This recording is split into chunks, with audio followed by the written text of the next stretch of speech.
Welcome back to the 9th and last lesson of our theme, Pope Francis and Rosmini.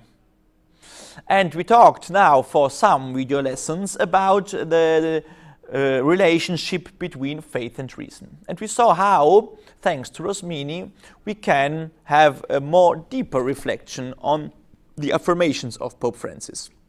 And distinguishing in Pope Francis about our relationship to realities.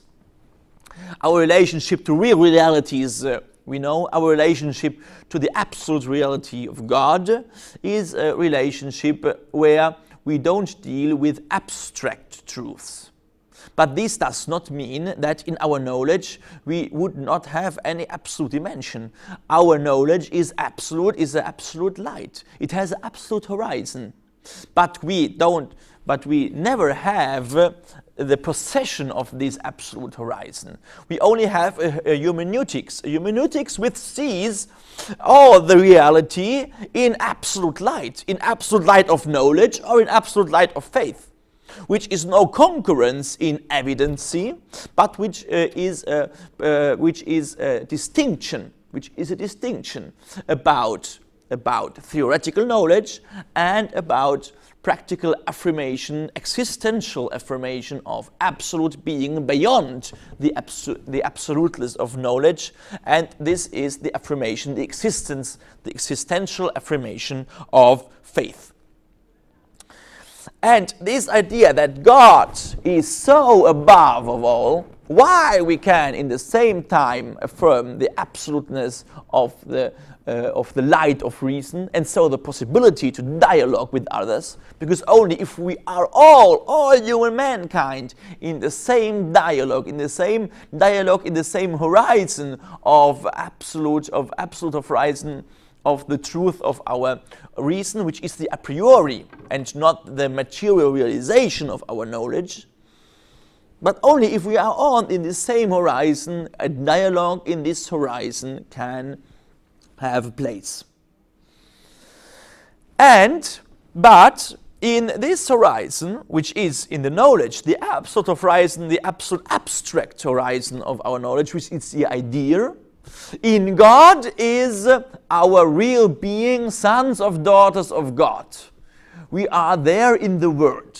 Being in the idea and being in the Word are not two concurrential realities. Are two realities which one is in the other. The idea is in the Word, because our knowledge, the absoluteness of our knowledge, is only an imagine of the reality of God, who is always beyond. But the Word is also in the idea. God is also in the Word. The greatest of all, the greatest which is greater than the greatest, is the content of the tiniest. And so we read in the answer of Francis to Scalfari in his letter to non-believers, we read the sentence, given the premise, and this is fundamental, that the mercy of God is limitless for those who turn to Him with a sincere and contrite heart, the issue for the unbeliever lies in obeying his or her conscience. There is sin even for those who have no faith when conscience is not followed. So we have in the conscience of human being, which is not only theoretical consciousness, but now which is existential conscious. In the existential conscious, the situation of every human being in the world, of every human being in the affirmation of the absolute first, of the theosophical first, of the absolute being of God. And because every person is now in the absolute horizon, which is not only horizon of his absolute and abstract knowledge, but which is the real and existential horizon. Because we all are sons and daughters of the same Creator, the conscious, also the moral conscious of person, acquire a participation on this absolute dimension. This would not be that the free will of person is sanctified, is per se sanctified. Not the free will, but the conscience. And conscience is diverse from free will. conscience is diverse from free will. Conscience is, in this sense, and we don't have the time to go into the depth on a moral reflection of it, but in the sense we said before, and in the dynamics of our explanations, we can now define the conscience as the existential situation of every human being, not only the theoretical, not only the abstract situation, the situation in the idea, but the existential situation of every human being in God. And so we have to have a respect for every human being, said Pope Francis. And because he has this respect, because he is applying, as we said in one of the first lessons of this video, of this course on Pope Francis and Rosmini, because of that, Pope Francis is now applicating the dimension of person, which was the leading dimension of the social doctrine of church, now also to all Christians. And he is affirming the liberty of conscience, the liberty of religion, the fundamental liberty rights of persons, of everyone. And this respect he is paying also to the same Christians. And this for him is not a sense to say, do what you want. No, become aware, become consciousness that you are son and daughter of God. This is a moral consciousness. This is a moral definition of liberty. And where do we find a moral consciousness, a moral definition of liberty? In modernity, than not in Rosmini. And we read here in the letter to non-believer of Pope Francis, listening to and obeying conscience means deciding in the face of what is understood to be good or evil.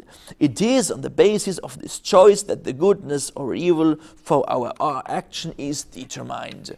And now, if he is now saying that we are in the horizon of good and evil and not directly of God, yeah, of course we're directly in the face also of God in our consciousness. But in our moral conscious, as in our theoretical consciousness, this absolute is translated in the distinction about false and truth. In our moral conscious, this is translated in the distinction about good and evil. And so we could now translate all our discourse we had about the relationship between the absolute being, absolute real being of God and the absolute dimension of our consciousness. We could also translate it to the moral sphere.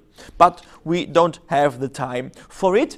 And instead of that, we pass now to another consequence of this reasoning of Pope Francis. A consequence is that now the self-revelation of God, the revelation of God, the very central theme of Christianity, the beginning of our faith, the basis of our faith, God is revealing himself to us, now is not a theoretical revelation. It is not a revelation of theoretical sentences. It is not an epistemological revelation. It is a personal relation. It is a self-relation of God in its personality.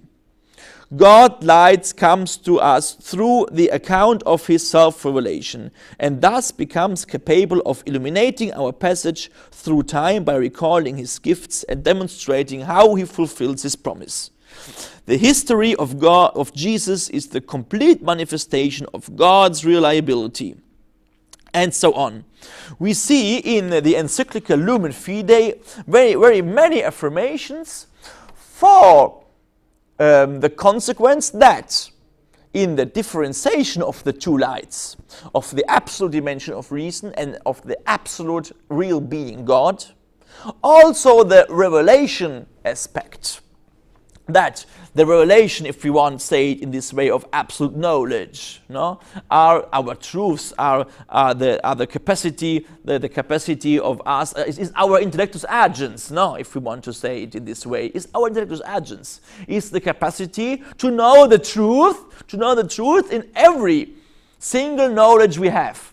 This is no automatism, we can fail in that. But it is the capacity to have that. It is the capacity to realize that.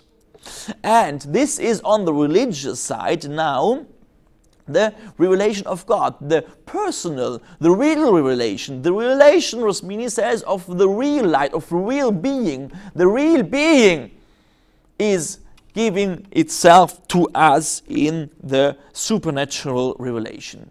So the supernatural revelation is not a revelation in concurrence of that what we can call a theoretical revelation, a revelation of truth. And it is not the same as the revelation of truth.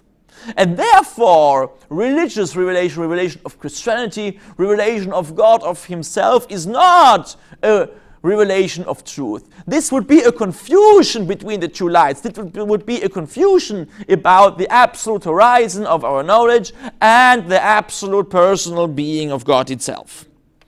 And the supernatural anthropology of Rosmini is the theoretical treatise on that aspect.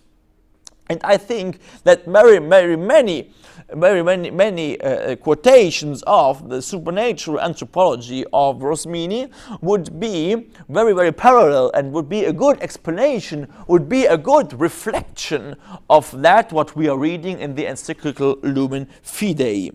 Rosmini here is very evidently distinguishing between a real action of the real being God and an ideal knowledge, which is every time the differentiation between ideal and real, between idea and word. For example, he says in the supernatural anthropology, all those things are mysterious of faith, which for their full understanding would require the perception or positive cognition of the divine nature. We have positive cognitions only of that what we have perceptions about. We have positive cognitions of real beings. We have positive cognitions of real beings and their abstractions. We have no positive cognition of the being, the real being of God, of the absolute dimension of real being of God. We can never fully understand the mode in which creation has been produced by the Creator, said Rosmini. This is one consequence. We can never fully understand creation. The mode in which the Trinity of persons is united with the oneness of subsistence of God, the mystery of divine Trinity. The mode in which the divinity is united with the humanity in Christ. We cannot understand that. The mystery of the Christological dogma. Regarding these things, one may indeed meditate and may say many beautiful, true and sublime things, but if we examine this well, we shall find that these are always negative concepts, namely composed of universal ideas, but never of specific and positive ideas. So we cannot have this perception of the absolute. We can theoretically, abstractly know that there has to exist an absolute being, but this is only a result of reflection. This is no positive perception. This is no positive knowledge in itself. And this positive knowledge is that what derives then from divine revelation. But divine revelation is not the revelation of these sentences as epistemological knowledge. It is the real self-revelation of God. It is a sort of substitution of the impossibility to really perceive God, to perceive God positively, to perceive God with our senses. And therefore, Rosmini says, the real being which man in its supernatural state perceives is not therefore limited, but yet it is determined by his own subsistence. It is not possible, but yet it is universal inasmuch as it is the totality of being. It is not initial, but it is the contrary, it is complete.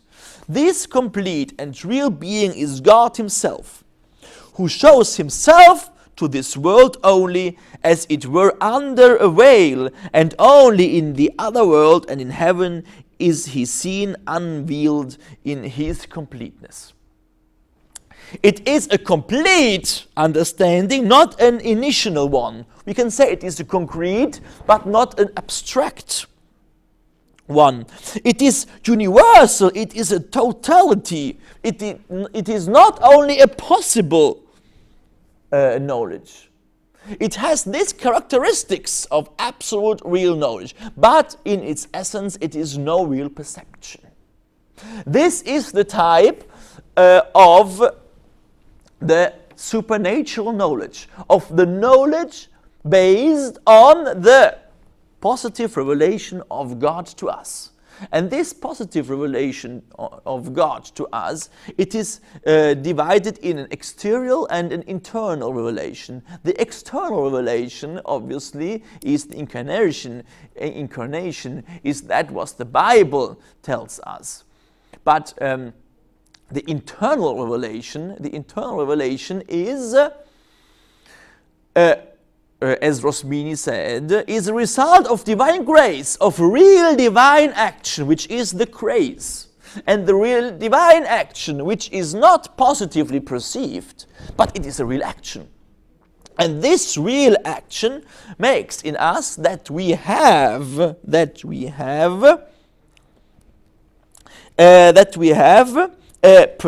internal, not a real perception, an eternal perception of a total being, which is not simply an initial knowledge.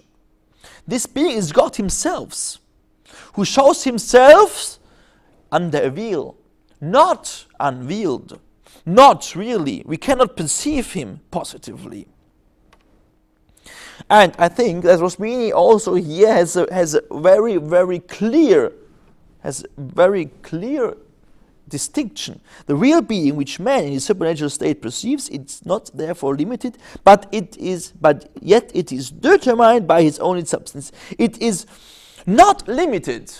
It is determined. It is determined like the definition of the absolute being, of the real being. Since it is real, it is determined, but it is not limited, because only the real beings we are perceiving are in the same time limited and determined. Determined but not limited is the absolute being. It is not possible, but it is universal. It is the totality of being. So we have in us the relation, but with will, the relation with will of absolute total being, of a determined being, but which it is not limited, and so we cannot see it in its reality. Rosmini here is very clear, and I think applying that to the distinction that Pope Francis does and has, we have a criterion. We have a criterion to read Pope Francis deeply here. And for Rosmini, and this is the last point of our interpretation, for Rosmini, this real integration is very important. This real integration is very important. Also, if we have just absolute knowledge. We know that for the neo-scholastics, they had to define our natural knowledge as perfect, as limited and perfect, not absolute in this sense and perfect, as limited and perfect. Because otherwise, if there was lacking something to man, God would be forced to reveal himself. Because otherwise, something would be lacking to human nature. Human nature in its lack would in a certain sense, constrains God to reveal himself. Human nature would force God to reveal himself. This is an interpretation which has the opportunity to affirm the gratefulness of grace. But it has a problem. It has a problem that it conceives the reality of God, the reality of being, the absolute real being, the revelation and the knowledge of human man on two levels. The one does not does not come together with the other. Faith and reason are definitively separated, the one from the other. Rosmini here has another approach, and he said, if we don't think human knowledge in its absolute way, we don't think really in an absolute way of human being in themselves. We don't really think in an absolute way of the persons. We don't think in a real absolute way on the persons who are imagined of God. And if we don't think in an absolute way of the imagined of God, we don't think in an absolute way of God himself. So, why, when man has absolute knowledge, why this absolute knowledge, on the other hand, has the grace? Theoretically, it would not be complete. Theoretically, an ideal being, said Rosmini, without reality, without absolute real being, would not subsist in itself. We would have an initial knowledge, we would have an abstract knowledge, we would have the horizon, the absolute horizon of all our initial and abstract knowledge, but we could not explain and understand where this horizon is founded in itself. This is the one thing. This is the one thing. But also, who does not believe in God has the possibility to absolute knowledge. So, God is not functionalized to human knowledge. The idea of being, also if it is divine, also if it requires God, in human knowledge, it is standing in itself. It is founding human knowledge in itself, without making it depending from the knowledge of absolute being. This is the one hand. But on the other hand, Rosmini says too that only in theoretical knowledge, only in abstracting, in abstract being, human nature is not in itself. We does not affirm human nature. We does not bring human nature to its fulfillment. And this fulfillment is not only a fulfillment by grace, not only a fulfillment because we believe in eternal life, but it is a fulfillment of human nature as it is. And the fulfillment of human nature as it is does not require only absolute knowledge. It does require, says Rosmini, wisdom. It does require, together with absolute knowledge, also, in a certain sense, a realizing of human being in the horizon of absolute knowledge. Absolute knowledge has to be also affirmed by all the human nature in itself. It has to transform human nature in the sense of wisdom. And so Rosmini is affirming in the introduction to philosophy, the idea is an empty form. It would remain empty, is an empty form, as I said. It contains not the fullness of being, but an outline of it. It offers us only the shadow of perfect being. The idea, because it does not contain perfect being within itself, does not offer it to mankind. But the Word, who is supernatural light and fullness of being, contains the fullness of that being, of which a pale sketch is visible in the idea. The fact is that being presents itself to us in a threefold form. And now Rosmini here is affirming what does happen in the relation. It is presenting in a threefold form. And in our real life, it is presenting to us in absolute knowledge, idea of being, in real perception and in morality.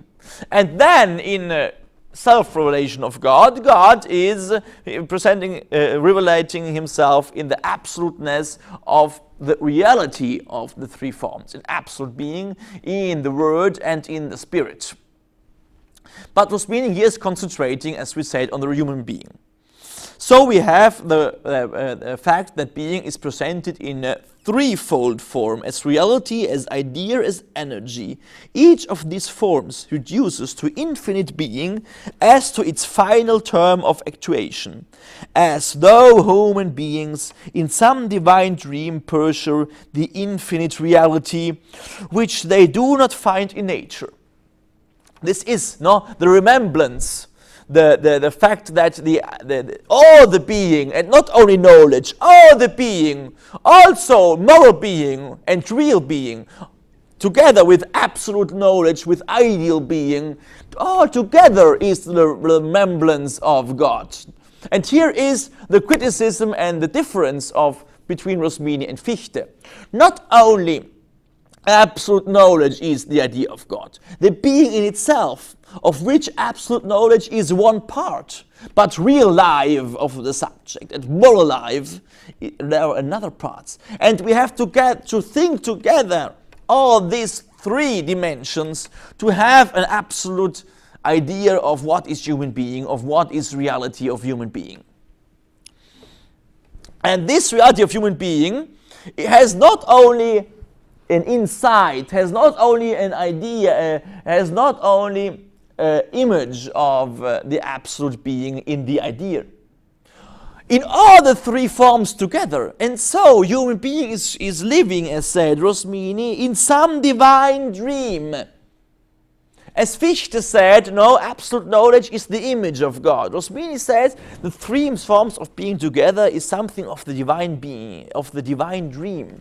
As we are really living in the three forms, we are living in a sort of living in God, in a divine dream. However, they clearly realized that if there was some infinite reality with all corresponding attributes, it would have to be infinite being itself. They pursue something infinitely knowable, which exists only potentiality in the idea. But they also realize that if an object which is intrinsically intelligible were really and actually infinite with all the corresponding attributes, it too could only be infinite being. Finally, they pursue the infinite love, which in them is merely an endlessly disappointed capacity to love, always betrayed by the blandishments and unreliability of all natural things. Infinite love, they see clearly, is impossible unless there is an infinite reality, infinity known, and such a most lovely object. So we have the real exigency, that we have also the dimensions of reality and of morality. And when we have not only the dimension and the thought that we are living in the realization of the three forms in a sort of divine dream, in a sort of realization of image of God, but if we see this more from the point of view of the subject, which is not only directed to absolute knowledge, but also to absolute life, to absolute virtue, to absolute happiness, to absolute beatitude, then the real final point, then the real sense of all philosophy is not anymore absolute knowledge. Then the real sense of all philosophy is wisdom. And Rosmini says in the introduction to philosophy, when the two constituents of wisdom, which I said, are knowledge and virtue, are transferred from the natural to the supernatural order, they are verified and realized so sublimely that both are found to consist in a kind of contact and interchange with God Himself. Perception of the world holds the place of knowledge. The Holy Spirit, living and working in the human soul, holds the place of virtue. So Rosmini, in the affirming of the virtue, in the affirming of absolute life, of absolute virtue, and not only of absolute knowledge, here is defining his very final idea, where in his work about the outer studies, where he's reflecting about the proper studies he had, comes. And he finishes with this idea of wisdom. Two words, therefore, sum up the school of God, become teacher of mankind. Truth and charity, not only truth and charity, both together are wisdom. These two words mean different things, but each includes the other. The all is in each. The all is in each. This is the key to read the absolute. The absolute is in each, the all is in each. But charity is in truth as something other, and truth is in charity as something other. If either did not have the other, it would not be itself. The work of Christian wisdom consists in such charity being exercised in truth. Here we have some dimensions we just read in the encyclical Caritas in Veritate in Benedict XVI. And Rosmini says, the distinction I have made between natural incomplete truth and subsistent supernatural truth also applies in the case of charity. Look, that the same discourse we had in the theoretical field, now we have also in the practical field of charity, of virtue. It also applies in the case of charity, which corresponding to supernatural truth is distinct from natural love. So we have natural truth and supernatural truth, and we have natural love and charity with its supernatural love. I am not referring, said Rosmini, referring here to subjective natural love, which varies in kind, in form, and in custom. He does not want to take about love as emotions or as sentiments. He wants to talk as love in a moral sense, in recognition of the other. Love as recognition of the other. Charity, on the other hand, finds and possesses the final end of love, that is the triune God. And as God loves this end in himself, where he knows his practically and immediately, so he loves it in the people in whom he dwells, and in a different way in those too in whom he can dwell, that is, in all who live on earth. Consequently, the love of Christ takes on the two forms of brotherhood and humanity. And this is only a very, very strong parallel to affirmation of Pope Francis. Who said in the encyclical Lumen Fidei, the explanation of the connection between faith and certainty put forward by the philosopher Wittgenstein. Now he is treating, and Ratzinger was writing it because he writes often on Wittgenstein, on the dimension we consider only the aspect of truth. For Wittgenstein, believing can be compared to the experience of falling in love, to the mere sentimental dimension of love. It is something subjective which cannot be proposed as a truth valid for everyone.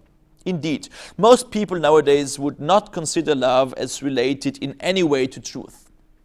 And this is a problem. This is against the Christian intuition of wisdom. Love is seen as an experience associated with the world of fleeting emotions, no longer with truth. But is this an adequate description of love? Love cannot be reduced to an ephemeral emotion, though it engages our affectivity. Truth engages our affectivity. But in order to open it to the beloved and thus to blaze a trail leading away from self-concentredness and towards another person, in order to build a lasting relationship, love aims at union with the beloved. Love is the relationship. Here, the same thing that said Rosmini in his theosophy. The love, the third form, the form of charity, is the relationship. Here we begin to see how love requires truth. Only to the extent that love is grounded in truth can it endure over time, can it transcend the passing moment and be sufficiently solid to sustain and share journey.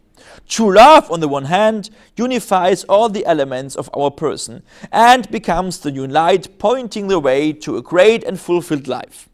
Without truth, love is incapable of establishing a firm bond. It cannot liberate our isolated ego or redeem it from the fleeting moment in order to create life and bear fruit. If love needs truth, truth also needs love. Love and truth are inseparable. Without love, truth becomes cold, impersonal, and oppressive for people's day-to-day lives.